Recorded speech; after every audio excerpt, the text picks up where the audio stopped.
There is a man walking through life like a ghost. He speaks with confidence. He smiles on cue. He blends in. But something about him is hollow. He may be 30, he may be 40, he may even be older.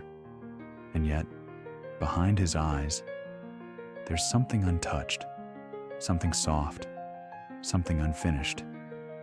A boy. Not the kind that runs free in open fields full of light and laughter, but a boy buried deep beneath years of avoidance. A boy who refuses to die, and in doing so, prevents the man from being born.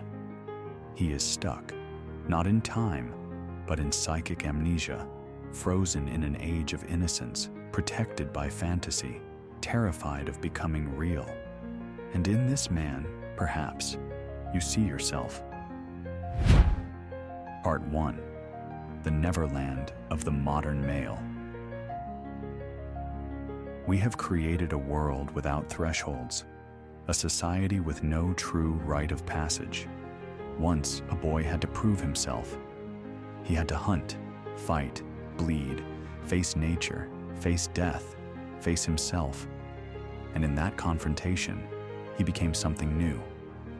Now, the line between boy and man is blurred into extinction. There is no singular moment where a young man feels the earth shift beneath his feet. No ritual that severs the past.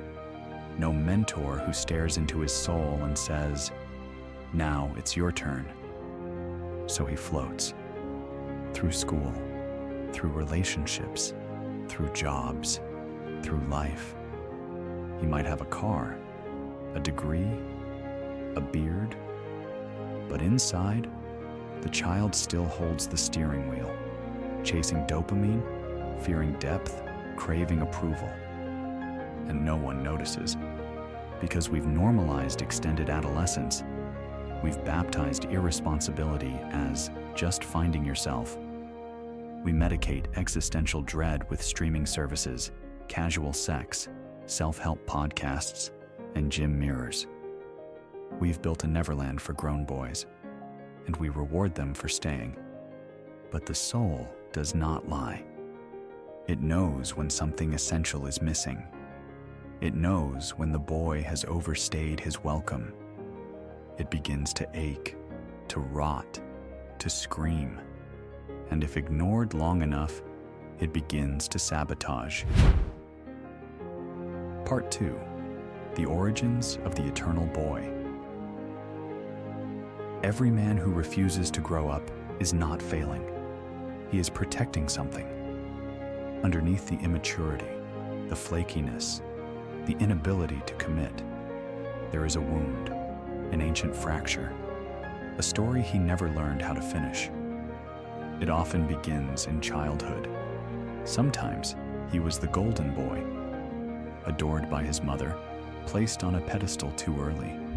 He learned that charm could replace effort, that praise could replace character, that being special meant never needing to struggle. So he stayed there, at the center of the story. But over time, that pedestal became a prison. He feared failure because it would ruin the myth. He feared depth because it would expose the lie. He feared becoming a man because it would mean stepping off the stage. Other times, he was abandoned by his father, by the world. Maybe not literally, but emotionally. A distant father, a weak father, a violent father, or no father at all. And so the boy grew up in a vacuum of masculinity, with no model to mirror, no frame to grow into, no fire to temper his softness. He learned to survive by retreating inward, into dreams, into fantasy, into isolation. The external world became dangerous, and the internal world became safe. He never learned to risk, never learned to fail, never learned to fight. He grew tall, but not strong, smart, but not wise, capable, but not stable. The body matured. The soul did not. Part 3. The fantasy that replaces manhood. The eternal boy lives in a dream. It is not obvious at first. He may appear ambitious, passionate, even visionary, but his dream is untethered, romantic, inflated. He tells himself he's different, destined for something great, that he's just waiting for the right time, that the world doesn't understand him. He is addicted to potential, because potential means never having to deliver. Potential never disappoints. Potential never fails. But this is not hope. It is a refusal to suffer. Because real growth demands death. Death of the fantasy. Death of the ego. Death of the child. But the eternal boy clings to the illusion because the alternative feels unbearable. He would rather imagine being a king than become a man. Part 4. Women, Love, and the Surrogate Mother. The eternal boy often enters relationships with great intensity. He idealizes women, puts them on pedestals, projects onto them the same energy he once felt toward his mother, expecting them to soothe, to validate, to complete him. But he doesn't know how to love, not truly, because love requires structure, it requires commitment, it requires ego death. He mistakes infatuation for intimacy, escape for passion. He wants to be taken care of more than he wants to take care. So when the relationship asks something of him, consistency, presence, maturity, he panics. He withdraws, ghosts, cheats, blames, or simply evaporates. He will say, "She was too much. I wasn't ready. She didn't understand me." But the truth is, he was never there to begin with. Because he wasn't showing up as a man. He was showing up as a boy, hoping to be rescued. Part 5. The culture that keeps him small. It would be convenient to blame it all on mothers and fathers, but this goes deeper. We live in a culture that infantilizes men, then shames them for not growing up. A culture that teaches men to avoid suffering, chase pleasure, fear responsibility, and treat commitment as a joke. A culture that mocks discipline as toxic, strength as aggressive, and leadership as oppressive. We sell the fantasy of freedom while removing all the tools to actually achieve it. So young men are left in limbo. They are told to be soft, but punished when they're weak. Told to be free, but mocked when they drift. Told to be open, but never taught how to hold a boundary. And the tragedy is not just personal, it's spiritual. Because the man who never grows up is not just a failed adult. He is a missing piece of the world. The community suffers, the family suffers, the soul suffers. Because something vital is absent. The mature masculine. Part 6. The path through fire. So what is the way out? It is not a checklist. It is not a self-help book. It is not a 30-day program.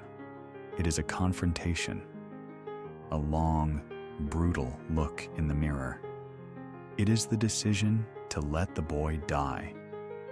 With love, with reverence, but without compromise. To stop seeking the mother in every woman. To stop avoiding the father in every challenge. To stop pretending life is just a sandbox for your unfulfilled dreams. And to step into the fire.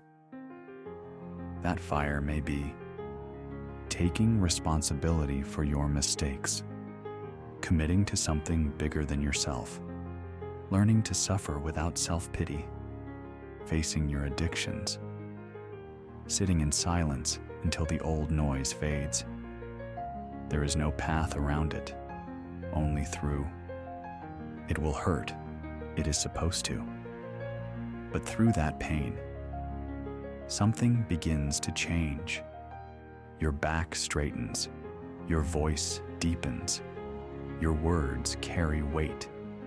You stop floating, you land, not in fantasy, but in reality. And for the first time, you feel real. Part 7. Becoming the man you needed.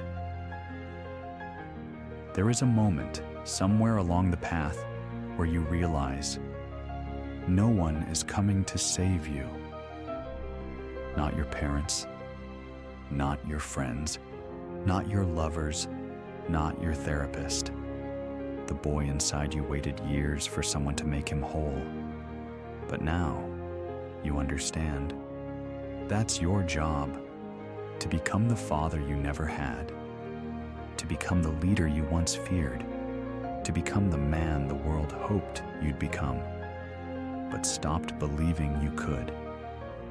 And when you do, you don't just change your life, you become a foundation for others.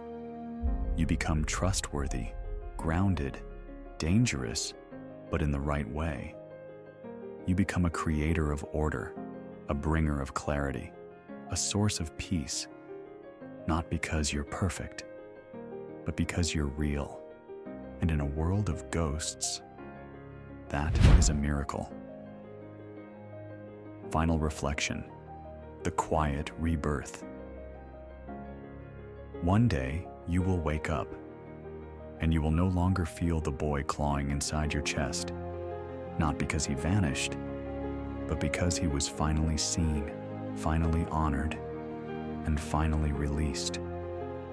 You buried him, not in bitterness, but in love. And now, where the boy once ruled, a man stands, still flawed, still learning, but present, rooted, and alive. The journey was long, but the man was worth the wait.